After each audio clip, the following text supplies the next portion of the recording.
नमस्कार, मैं हूं आपके साथ प्रिया तिवारी और आप देख रहे हैं केकेडी न्यूज। शुरुआत करते हैं खबरों की। पिछले कुछ दिनों से भारत और अमेरिका के रिश्तों में घुलते तनाव को दूर करने की जिम्मेदारी स्वयं दोनों देशों के शीर्ष नेताओं ने उठाई है। प्रधानमंत्री नरेंद्र मोदी और राष्ट्रपति जो बाइडेन के बीच सोमवार देर रात हुई वर्चुअल बैठक में हाल के वर्षों में द्विपक्षीय रिश्तों में हुई प्रगति की समीक्षा की गई और भारत अमेरिका वैश्विक रणनीतिक साझेदारी को और मजबूत बनाने पर सहमति बनी। मोदी और बाइडेन ने भारत अमेरिका साझेदारी को न सिर्फ दोनों देशों के लिए काफी फायदेमंद बताया, बल्कि वैश्विक शांति, संपन्नता और स्थायित्व के लिए भी जरूरी बताया। बैठक की खास बात यह रही कि 2+2 वार्ता के लिए वॉशिंगटन गए विदेश मंत्री एस जयशंकर और रक्षा मंत्री राजनाथ सिंह अपने समक्ष को एंटनी ब्लिंकन और लॉयड ऑस्टिन के साथ राष्ट्रपति बाइडेन के साथ बैठे थे, जबकि प्रधानमंत्री मोदी बैठक में वर्चुअल तरीके से जुड़े थे। वहीं बैठक में द्विपक्षीय संबंधों के साथ ही यूक्रेन रूस युद्ध के भी तमाम पहलुओं पर चर्चा हुई। एक्सेलेंसी, पिछले साल सितंबर में जब मैं वॉशिंगटन आया था और जिसका आपने अभी जिक्र भी किया, और तब आपने कहा था कि भारत अमेरिका पार्टनरशिप बहुत सी वैश्विक समस्याओं के समाधान में योगदान दे सकती है। मैं आपकी बात से पूर्णतया सहमत हूं। विश्व के दो सबसे बड़े और पुराने लोकतंत्रों के रूप में हम नेचुरल पार्टनर्स हैं और पिछले कुछ वर्षों में हमारे संबंधों में जो प्रगति हुई है, जो नया मोमेंटम बना है, आज से एक दशक पहले भी शायद ऐसी कल्पना करना मुश्किल था। एक्सेलेंसी, आज की हमारी बातचीत ऐसे समय पर हो रही है जब यूक्रेन में स्थिति बहुत चिंताजनक बनी हुई है। कुछ सप्ताह पहले तक 20,000 से अधिक भारतीय यूक्रेन में फंसे हुए थे और इनमें से अधिकांश युवा छात्र थे। काफी मेहनत के बाद हम उन्हें वहां से सकुशल निकालने में सफल हुए। हालांकि एक छात्र ने अपना जीवन खो दिया। इस पूरे घटनाक्रम के दौरान मैंने यूक्रेन और रूस दोनों के राष्ट्रपतियों से कई बार फोन पर बातचीत की। मैंने न सिर्फ शांति की अपील की, बल्कि मैंने राष्ट्रपति पुतिन को यूक्रेन के राष्ट्रपति के साथ सीधी बातचीत का सुझाव भी रखा। हमारी संसद में भी यूक्रेन के विषय पर बहुत विस्तार से चर्चा हुई। हाल में बूचा शहर में निर्दोष नागरिकों की हत्याओं की खबर बहुत ही चिंताजनक थी। हमने इसकी तुरंत निंदा की और एक निष्पक्ष जांच की मांग भी की है।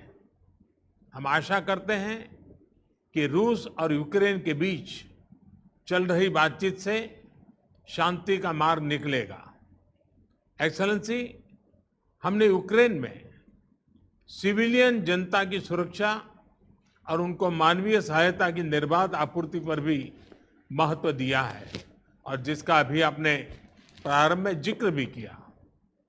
हमने अपनी तरफ से दवाइयां व अन्य राहत सामग्री यूक्रेन और उनके पड़ोसी देशों को भेजी है और यूक्रेन की मांग पर हम शीघ्र ही दवाइयों का एक और कंसाइनमेंट भेज रहे हैं। एक्सेलेंसी, आपने अपने कार्यकाल के शुरू में ही एक बहुत महत्वपूर्ण स्लोगन दिया था, डेमोक्रेसी कैन डिलीवर। भारत और अमेरिका की पार्टनरशिप की सफलता इस स्लोगन को सार्थक करने का सबसे उत्तम जरिया है। इस साल भारत अपनी स्वतंत्रता की 75वां वर्षगांठ मना रहा है और हम अपने डिप्लोमेटिक रिलेशंस की 75वीं सालगिरह भी मना रहे हैं। मुझे विश्वास है कि भारत की अगले 25 सालों की विकास यात्रा में अमेरिका के साथ हमारी मित्रता एक अभिन्न अंग रहेगी। एक बार फिर आज के आयोजन के लिए आपका बहुत बहुत धन्यवाद। और रुक करेंगे अगली खबर की ओर। बात की रक्षा मंत्री राजनाथ सिंह और विदेश मंत्री एस जयशंकर 2+2 वार्ता के लिए 5 दिनों के अमेरिका दौरे पर हैं।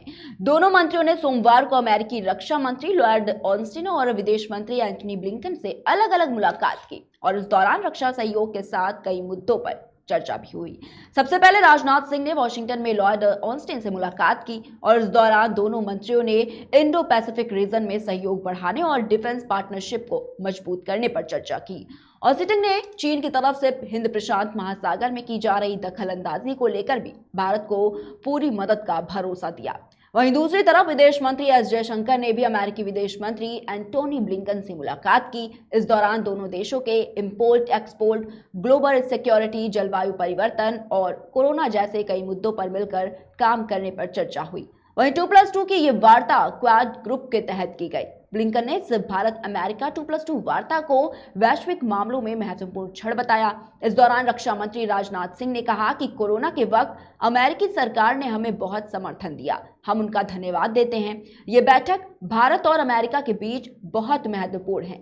वहीं राजनाथ सिंह ने अमेरिकी कंपनियों को डिफेंस, एरोस्पेस और make for India world program के लिए भारत आने का न्योता दिया। वहीं logistic exchange memorandum of agreement के तहत हमने साइबर डिफेंस के सहयोग के बारे में भी बात की।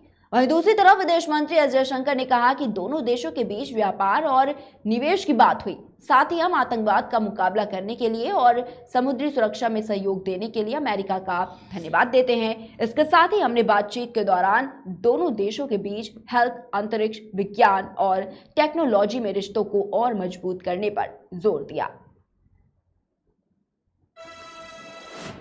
वहीं पाकिस्तान के नए प्रधानमंत्री चयनित होने के बाद पीएमएल के नेता शहबाज शरीफ ने वहां की नेशनल असेंबली में दिए गए अपने पहले भाषण में अपने कार्यकाल में भारत के साथ रिश्तों को सुधारने की सारी संभावनाओं पर एक तरफ से पानी फेर दिया।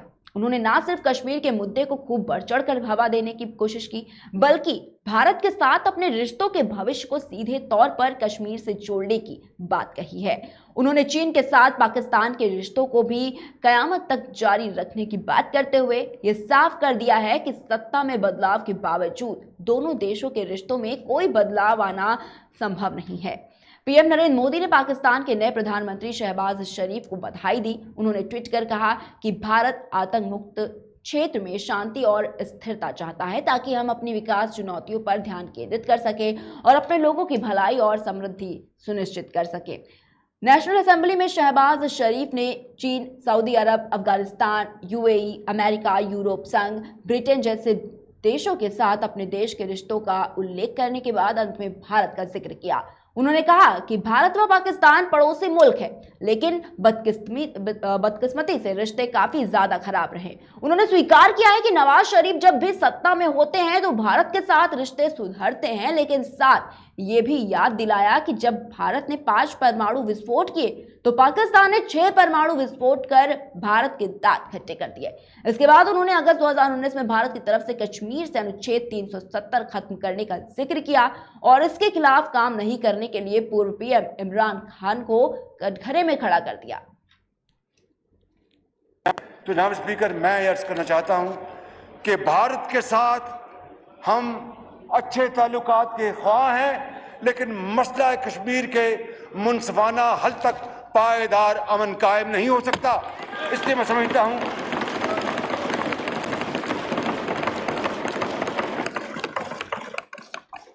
और हम कश्मीरी भाइयों और बहनों के लिए हर फोरम पर आवाज उठाएंगे, डिप्लोमेटिक एफर्ट्स करेंगे, उनको डिप्लोमेटिक सपोर्ट देंगे, मॉरल सपोर्ट देंगे। ये हमारा हक है, वो हमारे भाई हैं।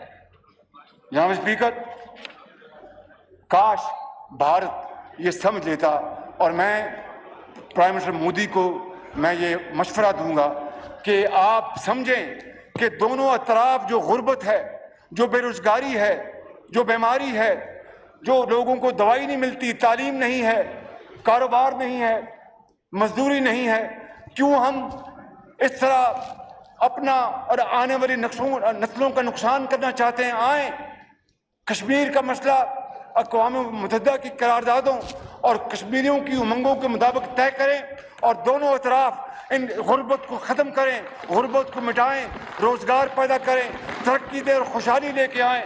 सऊदी अरेबिया, कितने दुख की बात कि वो मुल्क जहां पर खाना खुदा है, जहां पर रोजा रसूल है, जहां पर पाकिस्तान नहीं, अरबों मुसलमान दुनिया से वहां जाते हैं और खाना खुदा में झुकते हैं और रोजा रसूल पे हाजिरी देते हैं। और वो सऊदी अरब जिसने हमेशा हमारा साथ दिया, जनाब स्पीकर, उनके बारे में इस तरह की बात करना ये कुछ सोच नहीं सकता था। लिहाजा मैं समझता हूँ कि हमें उस जुमले के ऊपर बहुत अफसोस है और हम सऊदी अरब की फराग दिलाना, शफीकाना मोहब्बत, दोस्ती और इमदाद को ज़िंदगी भर नहीं भूलेंगे। हम खादिम हरमैन शरफैन जनाब सलमान बिन अब्दुल अजीज़ और वली अहद शहजादा मोहम्मद बिन सलमान आले सऊद के मशकूर हैं और उनका शुक्रिया अदा करते हैं कि वो इस मुश्किल की घड़ी में पाकिस्तान के साथ हमेशा की तरह खड़े रहे। इसी तरह तुर्की के साथ पाकिस्तान के अजीम रिश्ते हैं, लाजवाल रिश्तों में ये दोनों ममालिक जुड़े हैं और जनाब रजब तैयब अर्दवान की सरबराही में तुर्की ने जो तरक्की की है वो बेमिसाल है। और तुर्की वो मुल्क है जनाब स्पीकर जिसने ना आओ देखना ताओ, जब कश्मीर की आज़ादी की बात आई तुर्की सबसे पहले आगे था और पाकिस्तान के साथ हमेशा खड़ा रहा। मैं समझता हूँ कि हमें अपने बामी ताल्लुकात को और आगे बढ़ाना है। यूएई, मुत्तहिदा अमारात, हमारे हमसाए ममालिक बहुत हमारे अच्छे शफीक, हमदर्द, दोस्त हमारे ये ममालिक हैं। मैं समझता हूँ कि इन्होंने हमेशा पाकिस्तान का साथ दिया, हम इनके भी बहुत मशकूर हैं। इसी तरह कतर हो, कवैत हो, ओमान हो, तमाम खलीजी ममालिक, तमाम मशरक़ वस्ता के ममालिक, हमारे उनसे हमेशा अच्छे ताल्लुकात रहे और उनको हम आगे बढ़ाएंगे। और रुक करेंगे अगली खबर की ओर। स्थानीय प्राधिकारी निर्वाचन क्षेत्र की 27 विधान परिषद सीटों पर मतगणना शुरू हो चुकी है। इन सीटों पर 9 अप्रैल को चुनाव हुआ था। मतगणना 27 जिलों के मुख्यालय पर कलेक्ट्रेट में हो रही है और इसके लिए आयोग और पुलिस ने तैयारियां पहले से ही पूरी कर ली थी। डीजीपी मुख्यालय के एक अधिकारी ने बताया कि मतदान के लिए जो केंद्रीय अर्धसैनिक बल यूपी को उपलब्ध कराया गया था वह मतगणना तक तैनात रहेगा और सभी मतगणना केंद्रों पर ऑब्जर्वर की तैनाती भी की गई। वह स्थानीय प्राधिकारी निर्वाचन क्षेत्र की 35 निकाय सीटों पर 36 सदस्यों का चुनाव की प्रक्रिया 4 फरवरी को शुरू हुई थी, लेकिन विधानसभा चुनाव के चलते इस प्रक्रिया को आगे बढ़ा दिया गया। वहीं 25 मार्च तक इस चुनाव के लिए नामांकन जमा कराए गए। 36 सीटों में से 9 पर भाजपा के सदस्य निर्विरोध निर्वाचित घोषित हुए हैं।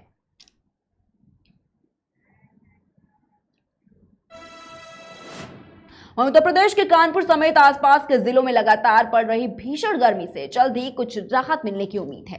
मौसम विभाग के अनुसार अगले सप्ताह पश्चिम विक्षोभ के सक्रिय होने की संभावना है। उसके चलते 13 से 17 अप्रैल के बीच धूल भरी आंधी के साथ बारिश हो सकती है।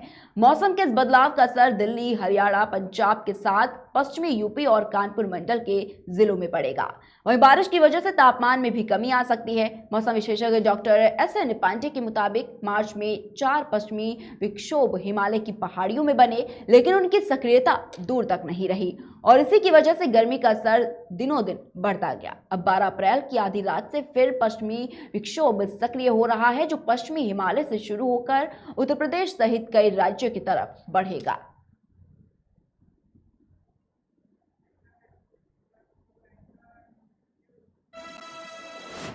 फिलहाल के बुलेटिन में इतना ही। बने रहिए केकेडी न्यूज के साथ।